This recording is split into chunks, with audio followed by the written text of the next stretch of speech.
নির্বাচনের সময় ঘোষণার হতাশ জামায়াত, এনসিপি চোখে অন্ধকার দেখছে। এদিকে আদালত অবমাননার দায়ে শেখ হাসিনার 6 মাসের সাজা পূর্ণাঙ্গ রায় প্রকাশ। এবং সর্বশেষ জানাবো সংস্কারের 99% প্রস্তাব বিএনপি আগেই দিয়েছে বললেন তারেক রহমান। শুনছিলেন সংবাদ শিরোনাম, এবারে বিস্তারিত। নির্বাচনের সময় ঘোষণায় হতাশ জামায়াত, এনসিপি চোখে অন্ধকার দেখছে।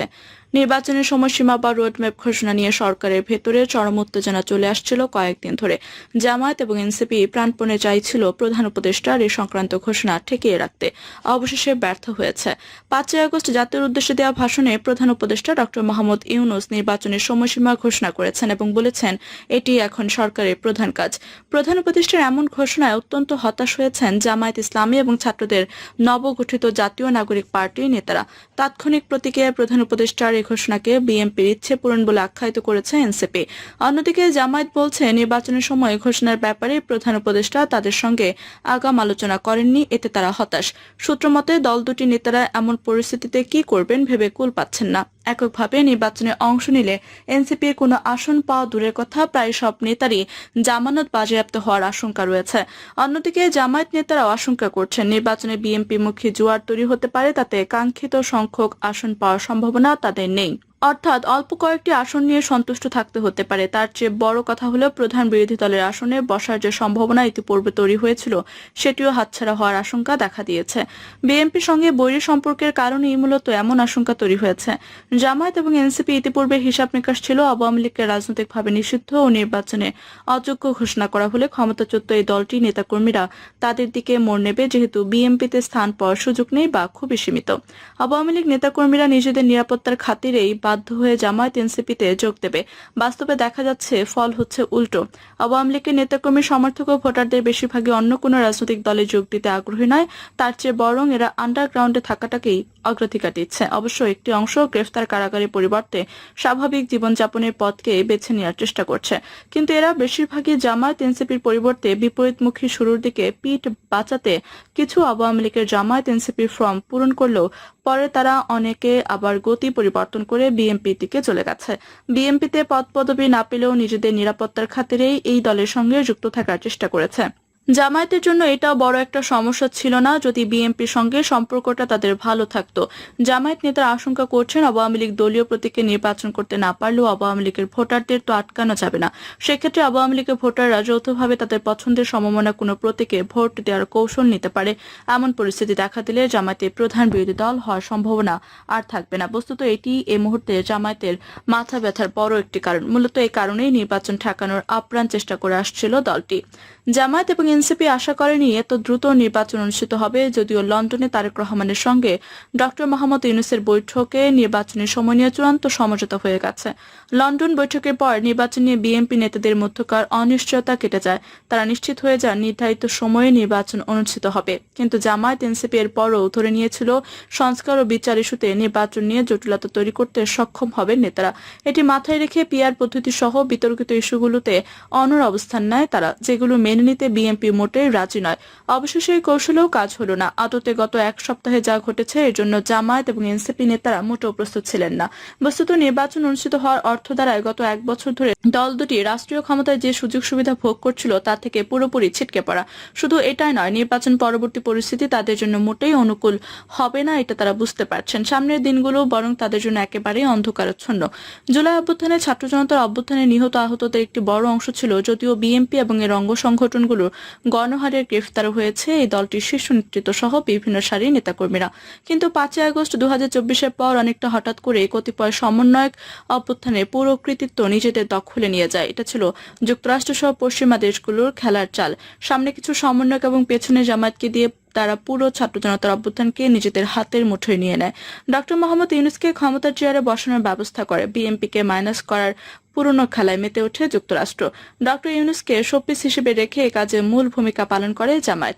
জামায়াত নেতাদের এ সময় একান্ত আলাপের বক্তব্য ছিল এমন, ক্ষমতার মসনদে লড়াইয়ে এক পর্যায়ে বিএনপির সঙ্গে তাদের চূড়ান্ত ফয়সলা হবে, এটা আগে হিসাব নিকাশ। একসময় তো লড়াই হবে, সেটা এখন হচ্ছে।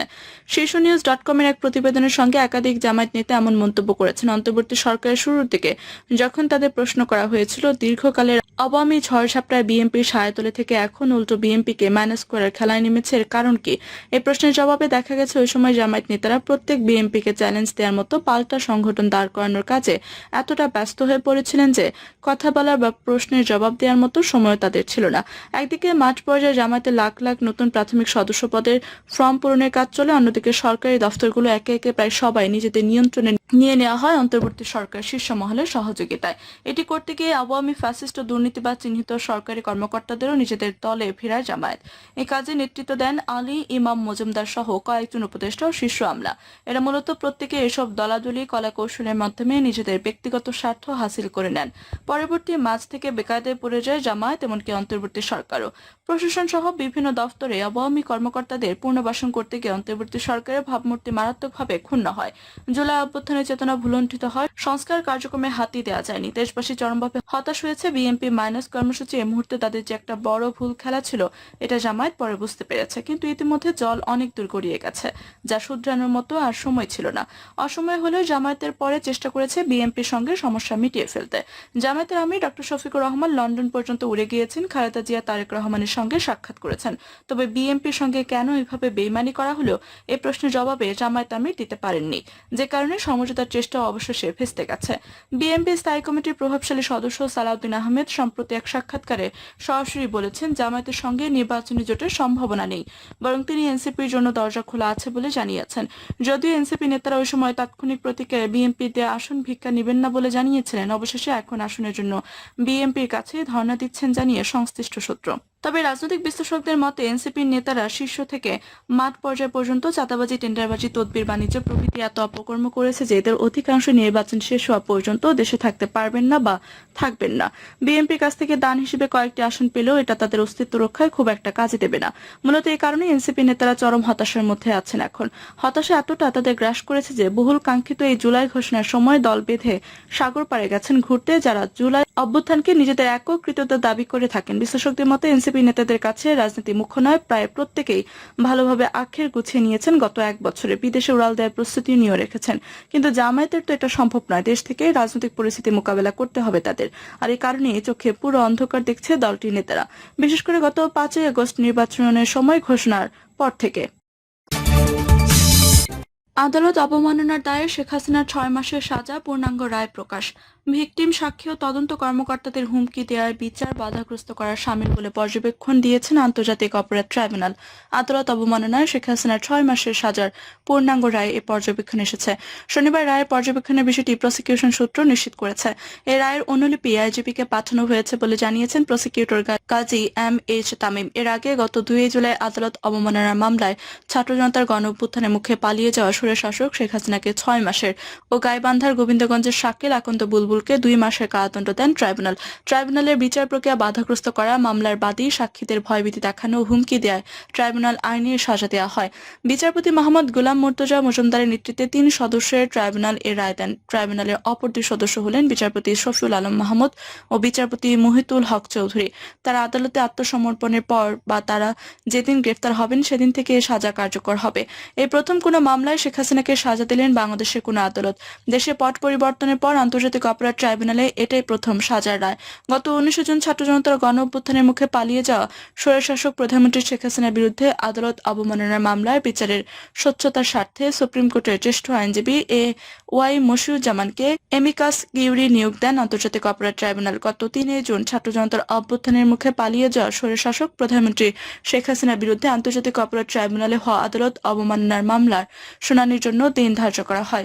এই মামলার অপর আসামি গাইবান্ধার গোবিন্দগঞ্জের শাকিল আকন্দ বুলবুল ওরফে মোহাম্মদ শাকিল আলম। 226 জনকে হত্যা লাইসেন্স পেয়ে গেছে অনলাইনে ছড়িয়ে পড়ে এমন একটি অডিওর বক্তব্য শেখ হাসিনা উল্লেখ করে 3 জন সহ 2 জনের বিরুদ্ধে আদালত অবমাননার অভিযোগ আনেন tribunal chief prosecutor Mohammad Tajul Islam. গত 30 এপ্রিল এ সংক্রান্ত শুনানিতে 2 আসামিকে 25 মে ট্রাইব্যুনালে হাজির হয়ে ব্যাখ্যা দিতে বলা হয়।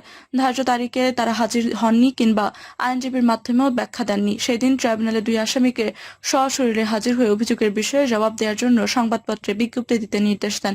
পরদিন 2টি সংবাদপত্রের বিজ্ঞপ্তি প্রকাশিত হয়। বিজ্ঞপ্তিতে 2 জনকে 3 জন ট্রাইব্যুনালে হাজির হয়ে অভিযোগের বিষয়ে জবাব দিতে বলা হয়। প্রিয় দর্শক, এই ছিল এখনকার মতো সর্বশেষ সংবাদ। আপনি সব সংবাদ পেতে চ্যানেলটি সাবস্ক্রাইব করে পাশে থাকা বেল বাটনটি ক্লিক করে রাখুন। ধন্যবাদ সবাইকে এতক্ষণ সাথে থাকার জন্য।